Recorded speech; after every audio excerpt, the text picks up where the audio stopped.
반갑습니다. 영혼의 치유, 육신의 치유, 창조 힐링입니다. 창조 힐링은 오늘 이 책을 소개하기로 합니다. 이 책을 소개하고 함께 은혜 나누기를 원합니다. 당신의 자녀를 하나님의 자녀가 되게 하라. 변승우 목사님 지으시고 도서출판 거룩한 진주에 출판했습니다. 성경적인 자녀 교육 지침서, 당신의 자녀를 하나님의 자녀가 되게 하라. 오늘 이 책을 소개해 드리겠습니다. 먼저 저자 변승우 목사님을 소개하기를 원합니다. 현 사랑하는 교회 담임 목사님이시고 현 성령신학교 학장이시고 현 도서출판 거룩한 진주 대표이시고 현 한기총 공동회장이시고 현 한기총 이단대책위원회 위원장이시고 대한예수교 장로회 부흥교단 정경총회장이십니다. 저서로는 베스트셀러인 지옥에 가는 크리스천, 길, 멍에, 종교개혁은 아직 끝나지 않았다. 교회가 변하면 세상이 변한다. 다이아몬드 같은 진리, 요한계시록 설교 등 120권 정도의 책을 쓰신 걸로 알고 있습니다.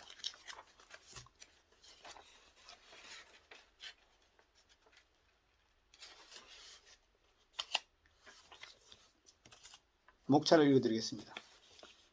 제1장 자녀를 노엽게 하지 말라. 제1장 자녀들을 노엽게 하지 말라. 제2장 주의 교훈과 훈계로 양육하라. 제2장 주의 교훈과 훈계로 양육하라. 제3장 자녀들에게 본이 되는 삶을 살아라. 당신의 자녀를 하나님의 자녀가 되게 하라. 본문 말씀을 읽어드리겠습니다. 또 아비들아 너희 자녀를 노엽게 하지 말고 오직 주의 교훈과 훈계로 양육하라. 에베소서 6장 4절. 아비들아 너희 자녀를 노엽게 하지 말지니 낙심할까 함이라. 골로새서 3장 21절. 아멘. 저자 서문을 읽어드리겠습니다.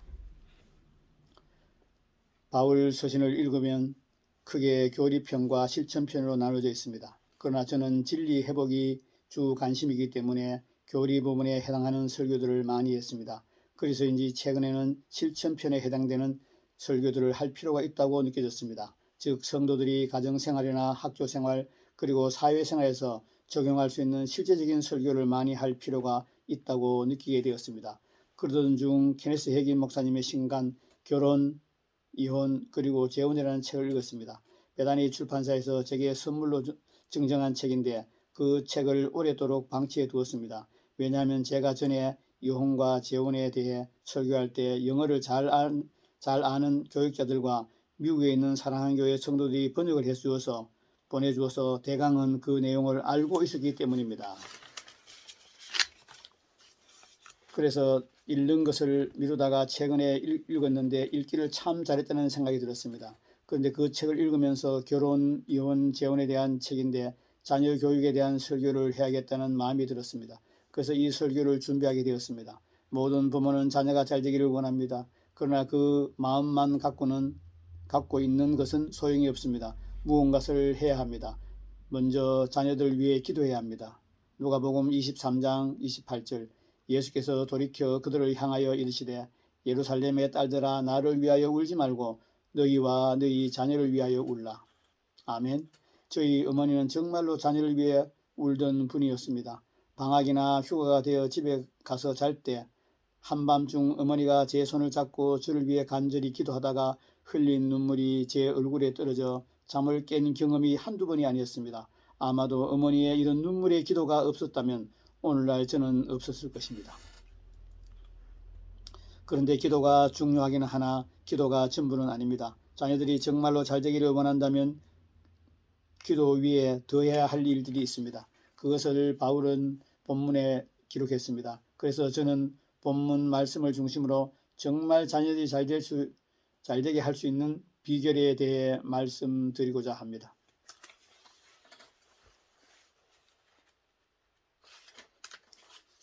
제1장 자녀들을 노엽게 하지 말라. 본문 말씀을 발췌해서 읽어드리겠습니다. 또 아비들아 너희 자녀를 노엽게 하지 말고 오직 주의 교훈과 훈계로 양육하라. 에베소서 4장 6절. 아비들아 너희 자녀를 노엽게 하지 말지니 낙심할까 함이라. 골로새서 3장 21절. 아버지의 권한이 절대적이었던 당시 아비들에게 자녀들을 노엽게 하지 말라고 말한 것은 매우 이례적인 것입니다. 자녀들을 인격을 가진 존재로 인정하고 그들의 생각과 의견을 존중할 뿐 아니라 그들의 감정까지도 상하게 하지 말라는 권면이 있기 때문입니다. 이 구절을 강의하면서 길성남 교수님은 이렇게 썼습니다. 먼저 사도는 아버지들에게 자기 자녀들을 화나게 하지 말라고 권한다. 이런 권면은 아버지의 절대적인 권위를 인정하던 그리스 로마 시대에 매우 이례적인 것이었다. 부모가 특히 아버지들이 조심해야 할 것이 첫 번째가 자녀를 노엽게 하지 말라는 것이라는 사실을 주목하십시오. 보통 자녀 교육하면 주의 교훈과 훈계로 양육하라는 말이 떠오를 것입니다. 그러나 그보다 먼저 자녀를 노엽게 하지 말라는 말씀이 나옵니다. 자녀들을 대할 때 가장 중요한 것이 이것입니다. 왜 어린 자녀들이 반항적이게 되고 삐뚤어지고 탈선하는지 아십니까? 그리고 왜 장성한 자녀들이 부모에게 효도하지 않는지 아십니까? 부모가 자녀들을 노엽게 하기 때문입니다. 여러분이 정말 자녀들이 잘 되기를 원한다면 절대로 자녀를 노엽게 하지 말아야 합니다. 제2장 주의 교훈과 훈계로 양육하라. 아버지들 혹은 부모들의 책임이 무엇입니까? 먼저 부정적으로 앞에서 살펴본 대로 어떤 형태로든 자녀들을 노엽게 하지 않는 것입니다. 그 다음 긍정적으로 바울은 오직 주의 교훈과 훈계로 양육하라고 말합니다. 이제 이 부분에 대해서 알아보고자 합니다. 우리가 주목해야 할 것은 교훈과 훈계가 아니라 양육입니다. 또 아비들아 너희 자녀를 노엽게 하지 말고 오직 주의 교훈과 훈계로 양육하라. 에베소서 6장 4절 말씀.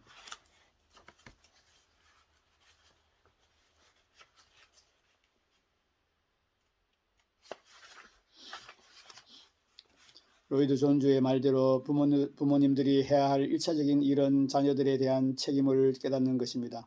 부모에게는 자녀를 양육해야 할 책임이 있습니다. 양육은 아이들을 보살펴서 자라게 함을 뜻합니다. 성숙하기까지 먹이고 기르는 것입니다. 부모는 성실하게 일하여 자녀들의 의식주 및 교육비를 책임져야 합니다. 자녀들을 잘 양육해야 합니다. 그런데 이런 의무를 다하지 않는 부모들이 있습니다. 그런 부모들에 대해 바울은 이렇게 경고했습니다. 디모데전서 5장 8절. 누구든지 자기 친족 특히 자기 가족을 돌보지 아니하면 믿음을 배반한 자요 불신자보다 더 악한 자이니라. 이것은 문자 그대로 진리입니다. 생각해 보십시오. 기독교인이라는 증거가 무엇입니까? 신앙 고백입니까? 아닙니다. 사랑입니다. 이기심을 버리고 하나님을 사랑하고 이웃을 사랑하고 원수까지 사랑하는 것입니다. 그런데 믿는 자가 자기 자녀들을 돌보지 않는다면 그가 정말 기독교인이겠습니까? 아닙니다. 바울의 말대로 믿음을 배반한 사람이요 불신자들보다 더 악한 자입니다. 왜냐하면 불신자들도 자기 자녀를 사랑하고 돌보기 때문입니다. 심지어 동물들도 제 새끼를 사랑하고 돌봅니다. 그러므로 이것을 기억하고 여러분 모두 성실하게 일하고 자녀들을 잘 돌보는 좋은 부모가 되시길 바랍니다. 제3장 자녀들에게 본이 되는 삶을 살아라. 자녀들을 노엽게 하지 말라는 것이나 주의 교훈과 훈계로 양육하는 것과 달리 자녀들에게 본이 되는 삶을 살아가는 것은 본문에 명시되어 있지 않습니다. 그러나 전제되어 있음이 분명합니다. 왜냐하면 교육을 할 때 행하며 가르쳐야 하는 것은 기본적인 사실이기 때문입니다. 마태복음 5장 19절. 누구든지 이를 행하며 가르친 자는 천국에서 크다 일컬음을 받으리라. 부흥하는 교회라는 책에서 로저 헬런드 목사님은 이렇게 지적했습니다. 가르침은 가정에서 시작된다. 어떤 부모님들은 자신은 일주일 내내 실패하면서도 교회가 주일에 1시간 성경 가르치는 시간을 통해 아이들 안에 기독교적인 인격을 함양해 주기를 기대한다. 잠언 22장 6절은 이렇게 권고한다. 마땅히 행할 길을 아이에게 가르치라. 그리하면 늙어도 그것을 떠나지 아니하리라. 당신은 가정에서 무엇을 가르치는가? 당신의 환경과 본보기가 가장 많은 것을 가르친다. 아이가 비판과 더불어 살면 그는 정죄하는 법을 배운다. 아이가 관대함과 더불어 살면 그는 인내하는 법을 배운다. 아이가 격려와 더불어 살면 그는 확신을 갖는 법을 배운다. 아이가 용납과 더불어 살면 그는 사랑하는 법을 배운다. 거기에 이 말을 덧붙일 수 있다. 아이가 기도와 성경과 더불어 살면 그는 기도하는 법과 하나님의 말씀을 소중히 여긴 것을 배운다. 아멘. 여러분 자녀가 잘 되길 원하십니까? 그러면 자녀를 노엽게 하지 말고 주의 교훈과 훈계로 양육할 뿐 아니라 반드시 본이 되는 삶을 살아야 합니다. 즉 여러분 자신이 하나님의 말씀대로 살아야 합니다. 드라마를 보면 주인공 남녀가 만나 사랑에 빠져 결혼하려고 하면 꼭 한쪽 부모가 내 눈에 흙이 되기 전에 안 돼 하고 결사반대합니다. 보는 사람의 입장에서 너무나 피곤하지 않습니까? 그런데 하나님은 부모에게 그런 권한을 주신 적이 없습니다. 부모는 자녀들이 어릴 때 앞으로 바른 판단과 결정을 할 수 있도록 잘 양육해야 합니다. 그 다음엔 자녀들을 믿고 그들의 결정을 존중해 줘야 합니다. 물론 많은 인생 경험과 지식이 있기 때문에 자녀들과 깊은 대화를 나누며 옳은 판단을 할 수 있도록 조언해 줄 수 있습니다. 그러나 자녀들이 해야 할 판단을 부모가 대신하고 억지로 강요하면 안 됩니다. 부모의 이런 고집과 월권 때문에 얼마나 많은 자녀들이 고통당하고 불행해진지 모릅니다. 또 간혹 마마보이들이 있습니다. 이것은 모자란 것이고 덜 떨어진 것입니다. 여청년들은 절대로 마마보이와 결혼하지는 안 됩니다. 결혼은 남녀가 부모를 떠나 한 몸이 되는 것인데 마마보이는 부모를 떠나지 못합니다. 그래서 결혼 생활에 많은 문제가 생기고 불행해집니다. 그들은 결혼을 한 후에도 아내가 아니라 마치 엄마와 결혼한 것처럼 행동합니다. 그리고 우리나라의 경우 시어머니들의 행포가 이만저만이 아닙니다. 아들 부부의 생활에 시어머니가 너무 심하게 간섭합니다. 그래서 불화가 일어나고 많은 부부들이 불행해집니다. 이것은 비성경적인 잘못된 문화이고 반드시 버려야 할 악습입니다. 간혹 보면 교회에서는 좋은 권사님인데 나쁜 시어머니 있습니다. 여러분 절대로 그런 사람이 되지 마시기 바랍니다. 마지막으로 바울 시대 때처럼 우리나라의 부모들도 상당수가 유교의 영향을 받아 너무 권위주의적입니다. 이것이 모든 부모들에게 제가 드리고 싶은 마지막 충고입니다. 어떤 부모들은 자녀들이 어릴 때 수없이 노엽게 하고 주의 교훈과 훈계로 양지하지 않고 삶을 통해 모범을 보여주지 않으면서도 단지 부모라는 이유만으로 장성한 자녀들에게 이래라 저래라 참견합니다. 자신이 부모라는 것만 생각하고 자녀들이 이미 성장했고 나이가 들었다는 것을 생각하지 않습니다. 그래서 자녀들이 공감하거나 동의할 수 없는 비성경적인 자기 생각을 일방적으로 강요합니다. 이것은 선을 넘은 것이고 큰 잘못입니다. 자녀들을 괴롭게 하고 노엽게 하는 것입니다. 이런 행동은 관계를 깨뜨립니다. 그러므로 여러분은 절대로 이런 우를 범하는 부모님이 되지 않기를 간절히 바랍니다. 이 책은 2016년 8월 30일 날 초판 인쇄를 했습니다. 여러분 이 책을 읽으면 제 자신이 참 부끄럽습니다. 제가 자녀들을 키우면서 노력한 게 많습니다.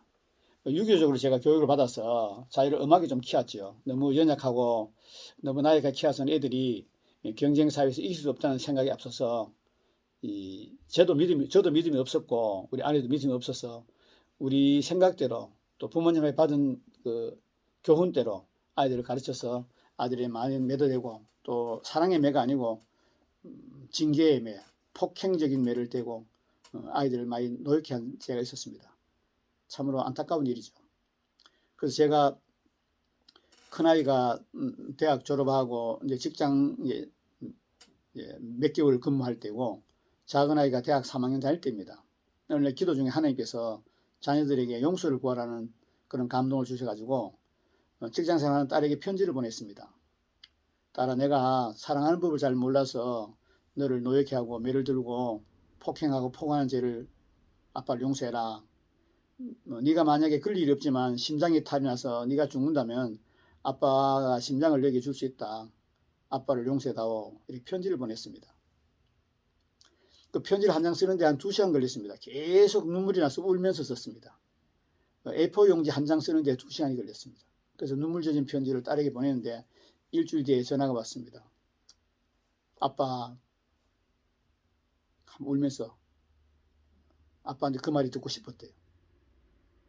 아빠 너무 고맙다고 울면서 전화가 왔었습니다. 그래서 내가 딸에게 용서를 구하고 아이들과의 그 어그러진 것을 회복했습니다.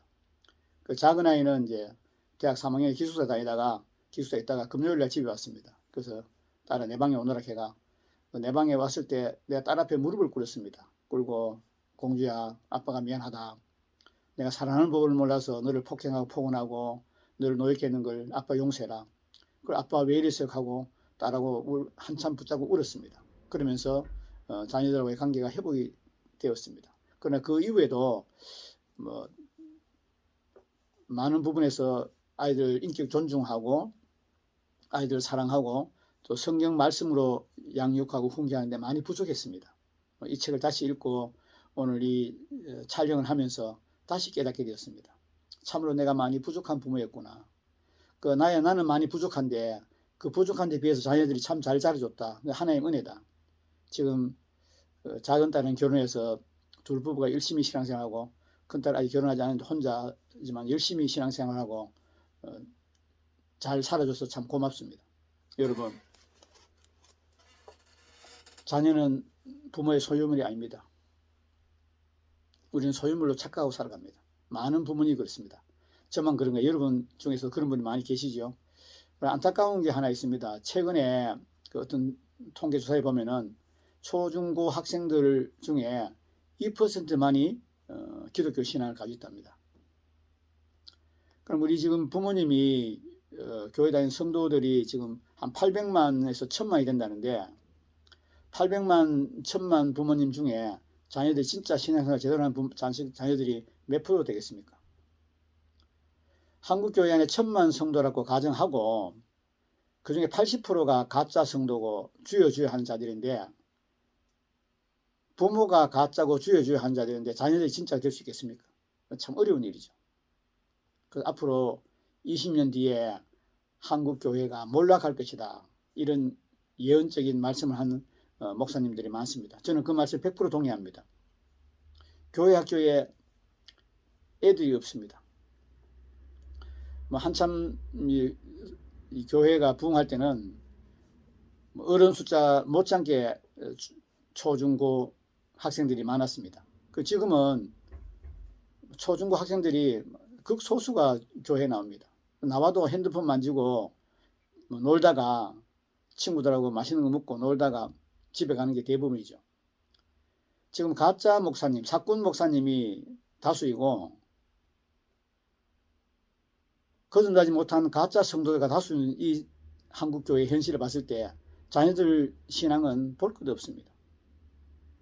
여러분 자녀들을 하나님의 자녀로 키우셨습니까?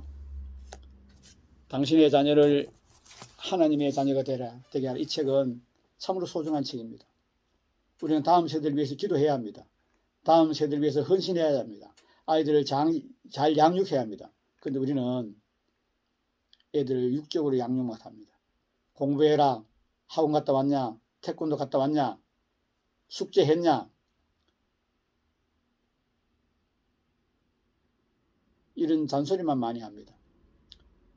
자녀가 부모를 따라가는데 그 부모가 신앙이 주여 주여 하는 자고 가짜라면 자녀도 가짜일 가능성이 높으죠. 여러분은 진짜 거듭난 성도입니까? 여러분은 거듭난 진짜 하나님의 자녀입니까? 그렇다면 여러분 자녀에게 하나님의 말씀을 가르치십시오. 들어가도 복을 받고 나가도 복을 받게끔 자녀들에게 하나님의 말씀을 가르치십시오. 세상 공부는 해야 합니다. 의무적으로. 그러나 세상 공부는 잘 못할 수도 있고 잘할 수 있습니다. 저는 학교 다닐 때 초등학교 때 한 반에 98명 중에 끝에서 3등 했습니다. 그러나 지금은 하나님의 은혜로 앞에서 3등 할 수 있습니다. 동창회 가지 않습니다. 가면은 술 먹고 놀고 하는 짓들이 도저히 눈 뜨고 못 봐서 동창회 안 갑니다.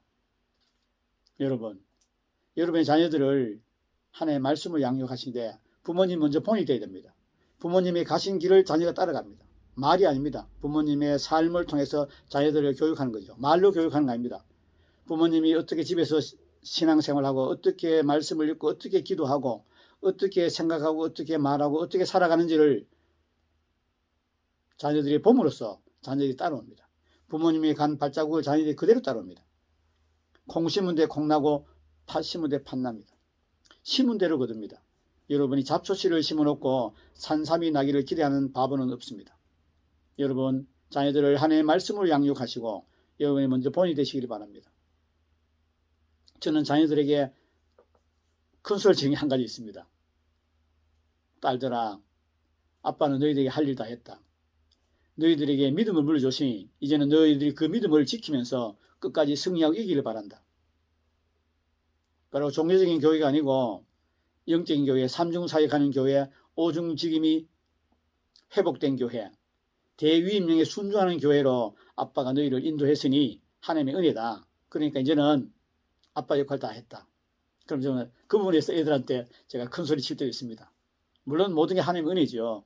여러분 다음 세대인 우리 자녀에게 부모님보다 더 훌륭한 믿음, 더 좋은 믿음을 물려주는 것이 가장 좋은 유산을 물려주는 것입니다.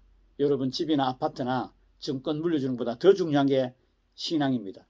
왜냐하면 이 땅에서는 길게 살아야 80년, 100년인데 지옥은 영원합니다. 천국도 영원합니다. 여러분의 사랑하는 자녀들이 잘 되기를 원하십니까? 지옥에 가서 고통 중에 있는 것을 여러분 원하지 않지 않습니까? 천국에서 영원히 살기를 원하시는 부모님 여러분, 자녀를 노역해 하지 마시고 이 책을 꼭 읽으시고 여러분 자녀를 하나님의 자녀가 되게 하시고 자녀들에게 부모님이 본이 되시길 바랍니다. 저도 많이 부족하지만은 지금 사이 보고 있지만은 더 본이 되기 위해서 기도하고 순종하고 노력하고 있습니다. 여러분 이 책 내용과 같은 설교를 링크해 놓겠습니다. 이 책은 당신의 자녀를 하나님의 자녀가 되게 하라, 이 책을 쓰신 변승우 목사님이 하신 설교를 링크해 놓겠습니다. 이 책을 꼭 구매해서 읽으시고 또 자녀를 키우는 부모님에게 선물하시고 저와 여러분이 하나님의 자녀답게 우리의 자녀를 하나님의 자녀가 되도록 잘 양육하고 키우시기를 예수님 이름으로 축복합니다. 끝까지 시청해 여러분 감사합니다.